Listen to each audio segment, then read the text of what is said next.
Hai, video ini dibuat untuk memenuhi tugas mata kuliah agama dan konflik sosial dengan Pak Erham sebagai dosen pengampu. Kenalin, aku Hilma Zakiyah, dan kali ini kita akan membahas mengenai teori konflik sosial. Kita akan membahas mengenai teori konflik menurut 4 tokoh, diantaranya Karl Marx, George Simmel, Louis Althusser, dan Ralph Dahrendorf.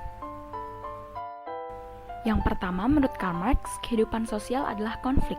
Ia dipengaruhi oleh dialektika Hegel di mana selalu ada hal yang bertentangan, yaitu tesis dan antitesis yang akan melahirkan sintesis. Sintesis kemudian akan menjadi tesis baru dan akan dilawan antitesis baru pula, begitupun seterusnya. Sehingga konflik itu akan selalu ada secara terus-menerus dalam kehidupan. Konflik sosial terjadi akibat pertentangan antar kelas sosial, yaitu antara bourgeois dan proletar yang tercipta karena kondisi ekonomi.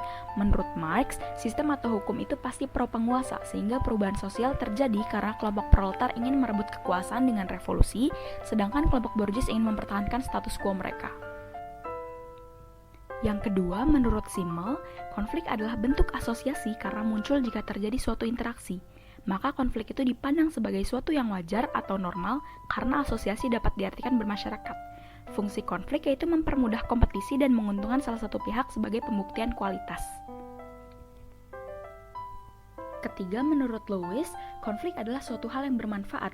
Konflik memiliki fungsi identifikasi yaitu menentukan batasan antara kawan dan lawan. Sebelum terjadinya konflik, batasan tersebut tidak jelas, maka dengan adanya konflik, batasan tersebut menjadi tegas. Maka dari itu, konflik menciptakan in-group atau kelompok sendiri dan out-group atau kelompok lawan. Konflik dengan kelompok lain atau out-group memiliki fungsi meneguhkan solidaritas dalam in-group serta mendorong individu yang tadinya pasif menjadi aktif.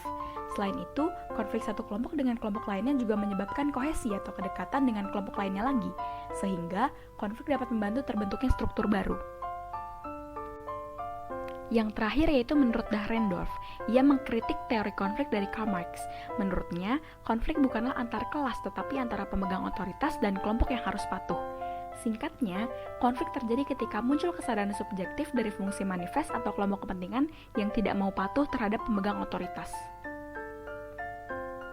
Sekian dari aku, semoga bermanfaat.